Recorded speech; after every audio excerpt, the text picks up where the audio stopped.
Welcome to A Healthy Curiosity, the podcast that explores what it takes to be well in a busy world. With self-care strategies from Chinese medicine, functional medicine, Ayurveda, neuroscience, and beyond. I'm your host, Brody Welch, a licensed acupuncturist and transformation catalyst, here to support you on your journey of health, happiness, and personal evolution. Welcome to today's show. I'm your host, Brody Welch, licensed acupuncturist and a holistic health consultant. And with me today is Erika Flint, and we're going to be talking about hypnotherapy. I think about people who are listening to this show with an eye towards how we can take better care of ourselves and maybe wondering why it's so difficult to make healthy choices in the first place, or why it can be difficult to prioritize the healthy habits that we all know we need to be our healthiest and happiest. I'm wondering if potentially some of the answer to that question could be found in the subconscious. Erika Flint is an award-winning hypnotherapist, 3-time best-selling author, and speaker on hypnosis and the self-actualized mind, and the co-host of the popular podcast series Hypnosis, Etc. She's the founder of Cascade Hypnosis Center for Training and Services in Bellingham, Washington. And it's also worth noting that she has an orange cat. I also have an orange cat and adore orange cats, so I already feel like we're on the same page. Welcome, Erika. Hey, Brody, thank you so much for having me. And yeah, Moose is my orange cat, and we found him under one of those old gas station signs where they used to put the prices up by hand. And he was 4 ounces. This is in California, so he was tiny. And his ears, I don't think his ears have changed. His ears were enormous at that age. He grew into his ears, and he grew into his name because his name is Moose, and he's now 17 pounds. Glad to hear that he's thriving. Yeah, he certainly is. My orange cat, we call Orange Cat, and he sends his regards. An appropriate name. Indeed. So let's get into it. I'd love to hear about your work. Primarily, according to your website, you live and breathe all things hypnosis. So how did you get into hypnosis? I do, yes. And that has to do kind of like with how do we experience consciousness, right? So it's pretty much everything we do. And the way that I got into it was I was a software engineer. I was working out of my home, but I was working for a company in Silicon Valley, one of the largest computing organizations in the world. They still are. And it was a really great job. And so I had great colleagues. The pay was excellent, everything that you would probably want in a job. But I found myself in a situation where I was unfulfilled. And one thing led to another, and I just became really dissatisfied and unhappy in my life. I went through a real low point, like a very serious low point, where I actually ended up in the hospital wondering if I wanted to continue with my life or not. Clearly, I decided to stay around. And ever since that moment, I had been seeking something purposeful, something more meaningful, something that mattered, like my life's purpose. And I started looking at lots of different things. Ultimately, I found hypnosis. And the moment I truly understood what hypnosis was doing was when my life changed, and I realized hypnosis allows us to program or reprogram how we think and feel. And so we have an inner operating system. I know we've got this iOS for the telephone. Well, you've got an iOS too. It's your inner operating system. And if you can change that inner operating system to your desire, what you want out of your life, how you want to behave under certain circumstances, you're going to be so much happier. And when I figured that out, it's kind of like this intersection, between my previous life as a software developer and writing programs to now being able to basically work with the most powerful computing device available, which is the human mind, and helping clients reprogram their mind instead. I love that so much. First of all, I'm so glad that you are still with us on the planet. And that story is just a powerful example about how, like, a lot of times when we're in the thick of the worst pain and the things that are the most challenging, that out of that is born something that we couldn't have imagined previous to this, of being able to fall in love with a new set of skills, applying your own strengths in a new way. I love that.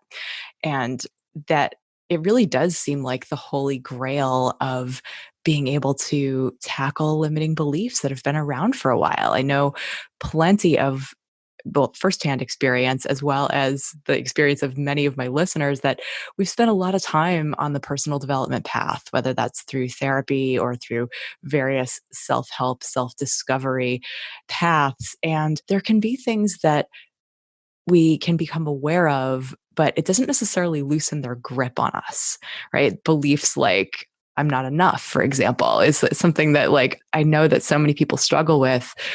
And no matter how much consciousness they throw around it, it doesn't necessarily budge. And it seems like I've always been really interested in like, wow, it seems like if we just could go back into the subconscious and just change where it is that program is exerting its power, that we might have a chance to change it. Am I oversimplifying, or is that actually kind of what it's about? No, that's a really good explanation. I love that you're talking about limiting beliefs, that everybody knows what that is. So this is kind of exciting for me.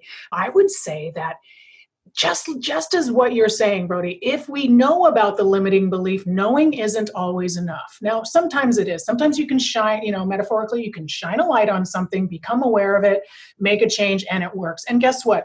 We do that in our everyday life all the time. So if you realize something isn't working, you research it and you make a change.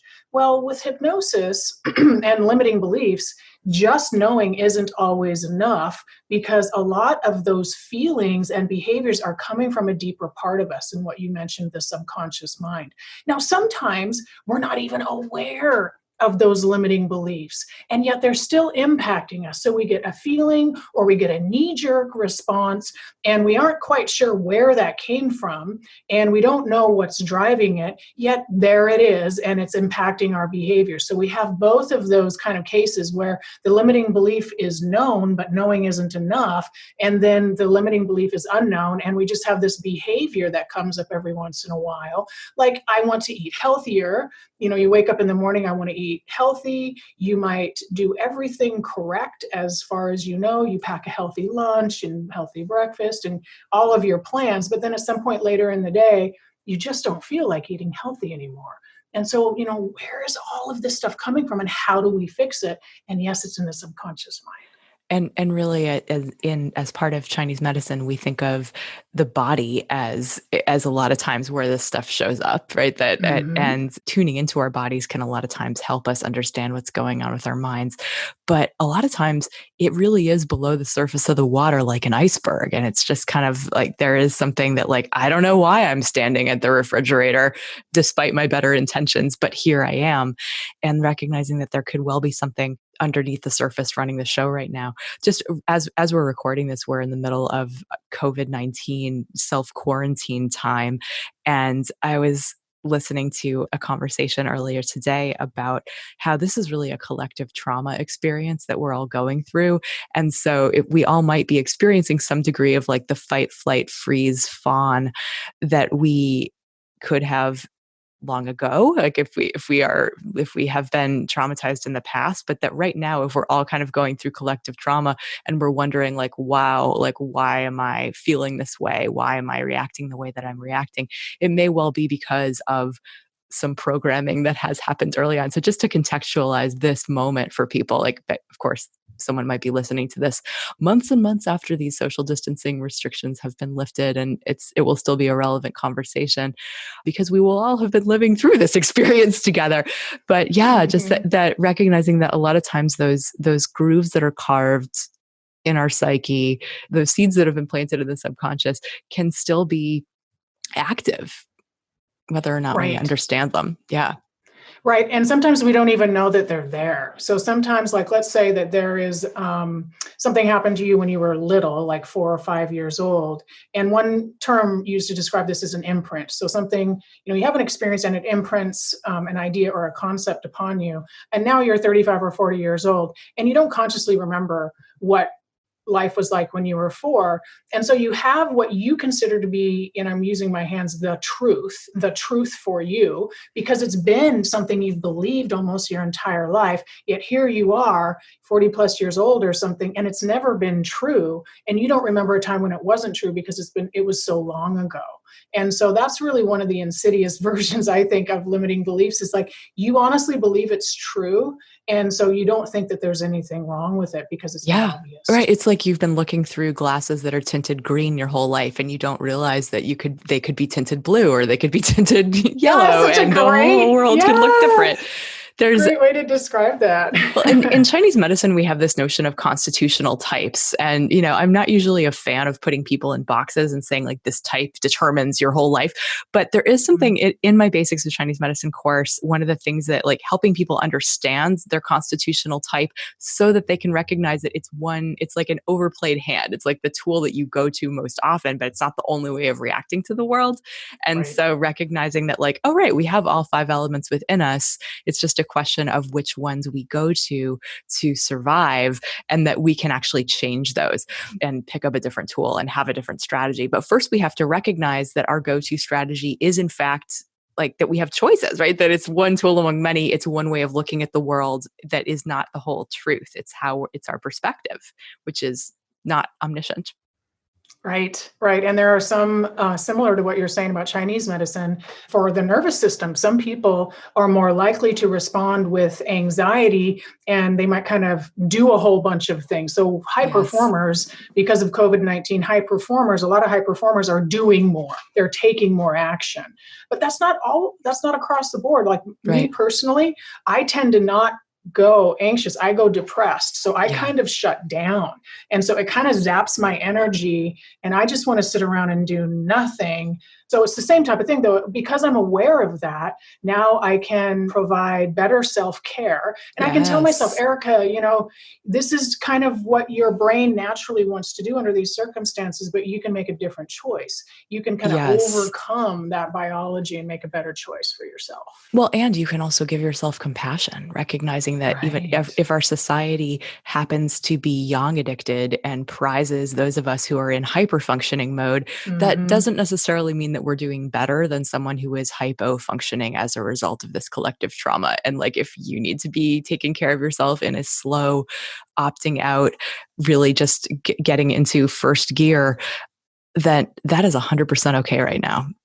And approaching that with compassion, and at the same time then having a toolbox that allows you to move forward. So key. So I would love to understand a bit how hypnosis works, right? I know that I've had a handful of hypnosis sessions from people who were in training to become hypnotherapists. And I've also had a couple of hypnosis sessions with people who were already in practice, and found it fascinating, actually, just at how that there could be part of my mind that was wondering, like, is this really happening? Is this really working? While at the same time, another part of me is like, tears are coming to my eyes in a way that I wouldn't necessarily expect. And so to me, it's like, I sense that there's some serious power in this work. And at the same time that I'm skeptical of it, like with one part of my brain. And so I'd love to just talk to us about what the experience of hypnosis is like. Sure. I mean, the experience itself is going to be different for every person, but we all have experienced it. Hypnosis is a normal and natural state of mind. So we go into states of hypnosis all the time. And some common experiences of hypnosis are when you're watching a really good movie. And I say really good because it doesn't happen when you're not watching a good movie. When you are watching a good movie, you get pulled into the story, and you might be emotional. You might jump when they want you to jump. You might cry when the director wants you to cry. And so you're kind of pulled into the story. At the same time, there's something called suspension of disbelief, and that's a Hollywood type term. But the idea is, you know that it's a movie. Now, if you didn't know it was a movie in the theater when the bad guy jumped out, you would absolutely, you would see people running out of the theater, right? They would think that someone was actually going to hurt them. So part of the experience of hypnosis is that a part of you is really drawn in, and connected to the story, but at the same time, you know what's happening and you know what's going on. And I mention that because one of the misperceptions about hypnosis is that it's the hypnotist who has control over your mind, and that is never true. Hypnosis is much more about the individual taking control over areas of their life they feel out of control too. So I consider my work with somebody to be, I'm helping them regain control over their own life again. Now, there's a lot more I can say on this, but I'll just pass it back to you, Brody, to see what other questions you have. Well, I've heard the phrase all hypnosis is self-hypnosis. Would you agree with that? Absolutely, because nobody can force you into going into hypnosis. It's always an opt-in. You're always, every client is agreeing to enter into that state. As a matter of fact, there are circumstances where we really need to check with our client if they want to be there. And so I'll give you an example. If somebody makes an appointment for another person, they're not making an appointment for themselves. We always want to check with that person. Do you really want to make this change? Do you really want to be here? Because in general, sometimes it ends up being a spouse wanting their spouse to stop smoking, something like that. Right. And that person might not want to stop smoking. You got to want it. I have the same rule at my clinic. Like I don't let people make appointments for other people without first confirming like, hey, do you want to do this work? Because it's like, no matter how much we want our loved ones to be healthy, it is every human being's right to stay stuck or to grow. Right. So yeah, that's really important. It seems like it could, is it dangerous at all to be tinkering around in the subconscious?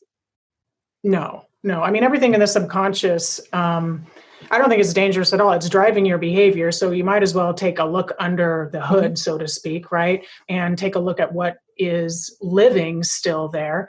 And one of the things to keep in mind that I think is interesting for a lot of my clients is a lot of times they think that they've worked on something. So if you could imagine some type of trauma or abuse that might have transpired, let's just say it's years ago, let's say 10 or 20 years ago, and they went through therapy and they got their help and they thought they did everything.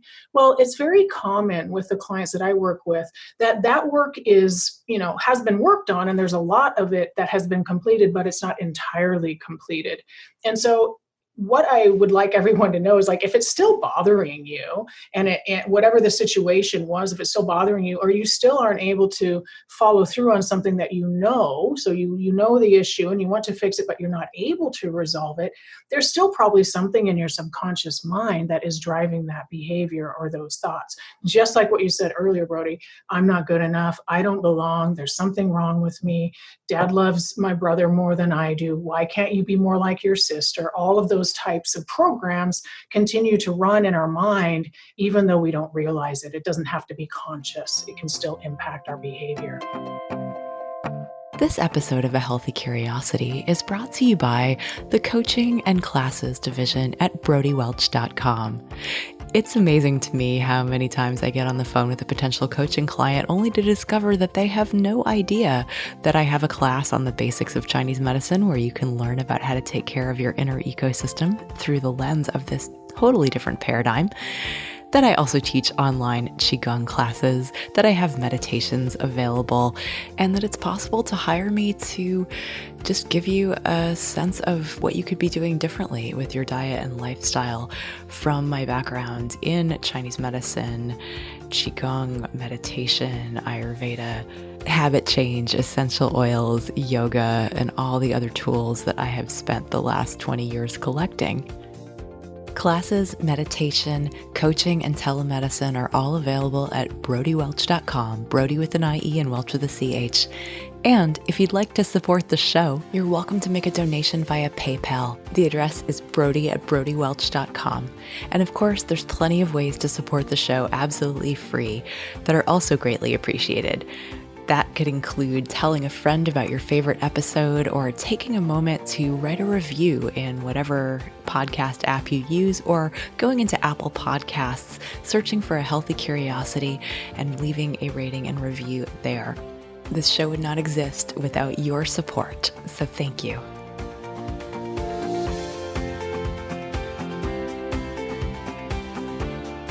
So where do you start with clients in terms of like, if there isn't an obvious trauma, but somebody's like, you know what, I just want to work on that. Like, why is it that I can't seem to lose weight? Or why is it that I can't seem to exercise or prioritize sleep? That is it the kind of thing where like someone has to have a degree of self-awareness about this stuff? Or is that something that you help them discover? It's usually something we help them discover. I mean, some people are aware of the fact that, hey, I shouldn't be eating so many ice cream, so much ice cream or so much junk food. If we're talking about food, people are Yeah, aware that they most shouldn't be people eating the know food. exactly what they're doing, and just wish there were an easier path to be able to sort of match their good intentions. Right. And that's what's so frustrating for them because they know they want to eat healthier and they could tell you all the reasons why their life would be better Mhm. if they ate healthier and they can do well and truly feel like they can do it, like let's say early in the morning, because that's very common to feel good about things like, oh, today's going to be the day I'm going to eat healthy all day long. But then, people get tired and things change. And so by the end of the day, their state of being has Yeah. actually changed. Yeah, And so willpower has run out. exactly. And I was just going to mention that, so willpower really, we do know that it's energy driven. And Mhm. so we don't want to, and willpower can be very effective, but when it's not effective enough, this is why we want to go into the subconscious in order to make those changes. And so to fully answer your original question, one of the ways to do that is to we ask our clients, like, what feeling is associated with their inability to do what they want to do, like whatever it is. So if it's weight loss, my client might say to me, I can't stop thinking about food, or I eat way too many, it's that vanilla ice cream, whatever it is, right? Bring up that feeling that has everything to do with you eating too much vanilla ice cream. Okay. There's going to be a negative feeling that goes with that. And that negative feeling, if you wanted to put words to it, which we usually get at some point in the session, they're going to say, I'm not good enough, or I'm a slob, or something like that. And when you ask them to bring that up and bring the feeling up with that, that's what we are now talking to the subconscious mind, and we're able to get to root cause and eliminate. And there's not just one root cause, that's just a term where we're able to kind of get to the crux of where this originated so that we can work on eliminating it. So it's usually based on a feeling.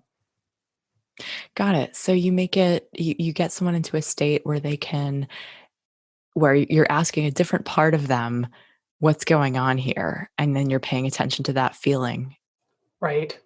Yep, and exactly. got it. So how long does this process usually take? Well, it's different for every person and every issue, but on average, for me and the folks that I train, it's usually about 5 sessions, and we see our clients once a week. And our sessions are a little bit longer than normal because we tend to go really, really deep with our clients. They're 90 minutes. So 90 minutes plus or minus 15 minutes a week for 5 weeks. Great. And what kind of results do you usually see? Well, it's really cool because the very first session, people start to feel better. And that really is a very important point because a lot of times by the time a client comes to the hypnotist, they have tried other things. Most people are not, going to the hypnotist the very first time they have a problem. They've tried other things to lose weight. They've tried other things to sleep better. They've tried other things to stop smoking, that type of a thing. And so we really want to give clients like massive results in that first session. And so they walk in feeling one way and they leave usually knowing that they're good, that they belong, that they're lovable, and that things can be different. So the primary shift that I want my clients to have during that first session is, oh my gosh, this is different. I didn't realize this was happening. This works. And now instead of being hopeless, they're hopeful that this is going to work for them. But it does take some time. And there's usually a lot of things associated with overeating or a lot of things associated with not being able to sleep. And we want to do complete work. And so that's why it's nice to work with people over the course of a series of weeks, because now we get to see how they've shifted by that second session. And now we're going to address the primary issue on that second session that's kind of floated to the top. Yeah, And then the same exactly. thing, the third. Yeah, exactly, over time. I see that with my coaching clients as well as with my acupuncture clients that, yeah, that's the nature of work is that even when people don't feel like they're necessarily making progress, that like they're different than they were last time. And so meeting them where they're at each and every time over the course of an arc that like they end up in a very different place than they started out. Exactly. And we need to make sure they know that Yes, because exactly. yeah, we want our clients to realize, oh my gosh, you can change. There are Yeah. other options for you. You're amazing. Look what your brain just did. Look how you walked in feeling this way and notice how good you're feeling now. Isn't that incredible? And a lot of clients will say, I can't remember the last time I felt this good.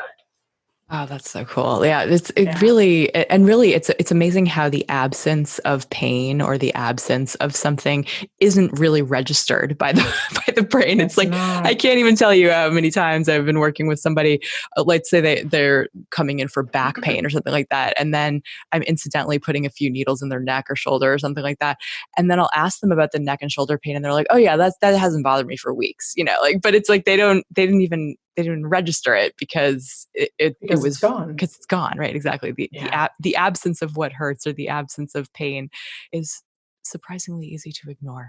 And so, It is, yeah. and I will usually tell them that. I'll say, "You know what's likely to happen is you're gonna leave here feeling good, and you're gonna forget all about that issue. 3 days from now, it's gonna pop in your mind, 'Oh my gosh, I haven't thought about food all day,' or 'I haven't thought about a cigarette all day,' and then you will recognize how far you've come." So I kinda plant that seed because Mm-hmm. it's what we Yeah. expect to Yeah. happen. Yeah. Absolutely. So you've written a few books. Mhm. And I'd love to hear more about, especially the can you be a hypnotist? I'm curious about that. Is that you Sure. mentioned brain hacks, and that always Mhm. gets my curiosity sparked because I am a neuro nerd.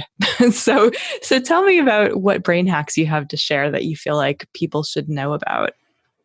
Yeah, one of the most important brain hacks, I think, is just the ability to control your nervous system. And I think like if we could teach kids around the world, adults around the world, one thing, it would be how to properly train your nervous system because the way that we are born, our brain, the way that our brain has grown over, hundreds of thousands of years is to really focus on the negative. And you've probably talked about negativity bias. We have indeed. Okay. So you know that our brain is oriented toward avoiding negativity. And what tends to happen is something pops up in your life and your brain automatically flips to fight, flight, or freeze. And you start to get a racing heart. You start to, your palms might start to sweat. And I've trained myself and hypnotists and my clients to be able to recognize that very early on and kind of shut it down. And so now they're sitting in a place where they can choose and they're thoughtful. So is this something really to be scared of? No. So I don't need to be nervous about this. And then they can continue along with their day. And the flip side of that is when people aren't motivated. So wouldn't it be nice to be calm when you want to be calm and motivated when you want to be motivated? And so that's really what training the nervous system can do for you. And there's some very specific things that we do in order to train the nervous system, but part of it is just awareness. I mean, it is crazy how important awareness is, like what's really Mhm. going on in your body. I think you mentioned this before, Yes. how things are seated in your body. And when you're paying attention to what's going on in your body, you have a lot more control. So I would concur with that 100%. You got to be paying attention to what's going on in your body. Well, and I don't know how people do that without a practice of tuning into your body on a regular basis, whether that is Mm-hmm. meditation, qigong, yoga, simply closing your eyes and checking in with yourself, what I call the wu wei spot check, right? What's the right thing right now? What am I needing, Oh, I like from that. from a body perspective? And Yeah. so, do you have a particular technique that you recommend to help people check in with themselves? I do, yeah. And so, hypnosis is really powerful because in a hypnotic state, so when you are in hypnosis, you are really focusing on that moment. So you could think of it being fully present. you're in a state of flow, and now you're receptive. So you are receptive to hypnotic suggestion. And the hypnotic suggestion is what you and your hypnotist would come up with ahead of time. These are the things that are going to be helpful for you. These are like the programs we want running in your brain. So we're going to install them. And so when in hypnosis, I will give my clients the suggestion that they are able to be aware of when they're starting to feel nervous or when they're starting to feel anxious. And so for all of your listeners, I think one of the most important questions you can ask yourself right now is, how do you know when you're anxious? And what is the very first sign? It is different for everybody. It's not always a racing heart. Sometimes people feel it in their hands. Sometimes people feel it in their head. Sometimes people feel this sensation of, I want to get out of my body. Like I want to run away from here. And that is precisely when we want to make the adjustment. And so if you can imagine, let's say you want to stop a car from moving and it's on a flat road. Well, if somebody's pushing the car, you could probably just stand in front of it and stop it because it has no momentum. Now you take that same car at the top of a hill in San Francisco, and there's no way that you want to be standing at the bottom of that road to try and stop the car once it makes it down to the bottom of the hill. There's too much momentum. And so that kind of illustrates why it's important for us to recognize, how do you know that you're anxious? And then what you've just done is you've seeded your reticular activating system, which works as a filter in your brain. And you've told that filter in your brain, this is important to me. The very next time I feel anxious like this, I want to become aware of it. And that's when we want to make the change. So that, I think, is really one of the most important things. And then there's a bunch of different tools that I will teach my clients in order. Okay, so you know that you're a little anxious. What can you do now? And I'll tell you, they're almost always somatic techniques. They're always moving your body in a particular way or breathing or something like that, because it's your body that's overreacting, and you have to use body techniques to get it back into harmony and balance. Sister, I love it. I love it. This is exactly how I work with people. It definitely, like, you can't just think your way out of things. It's like the body's got to be on board. And I don't even know that there's a separation between body and mind, but dissolving that separation or allowing the two pieces to be in dialogue, if you're going to use the separation idea, so critical, right? And being able to get out of, to be able to be in a state where you can be in full conscious awareness as opposed to a reactive mode. Yeah. And, just what we believe as hypnotists, there's a model of the mind. The unconscious mind is the body's consciousness. And that's what we're talking about right now.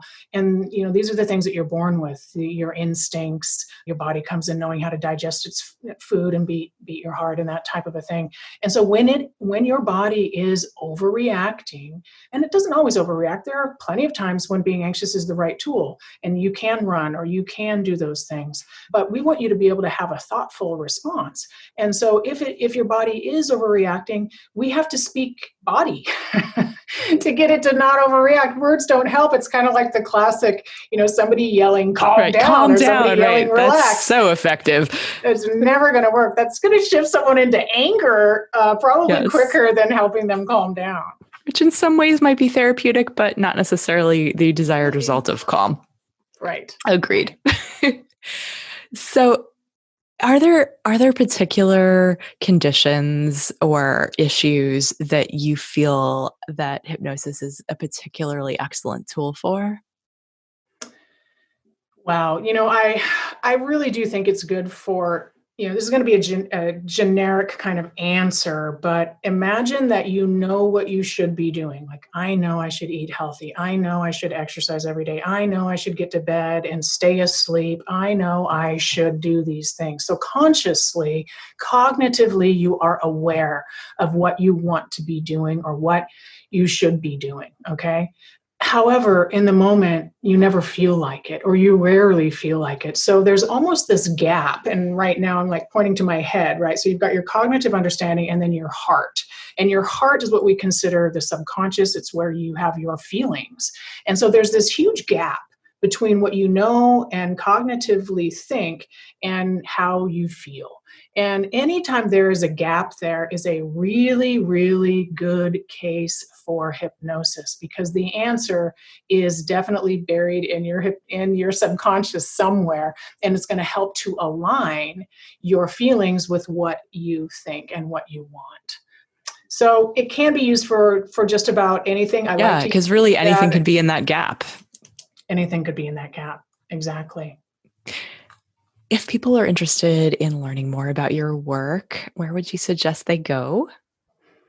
Well, if they want to learn about what we're talking about here today, hypnosis and kind of, high performance and can you be a hypnotist, that type of thing, they can find that at cascadehypnosistraining.com, because I do train a lot of authors, I train a lot of healers, I train a lot of folks who just want to, like me, it's my story, find something that they feel is their life's calling and do something fun and important in the world. Great. I'll make sure there's a link to that in our show notes over at brodywelch.com.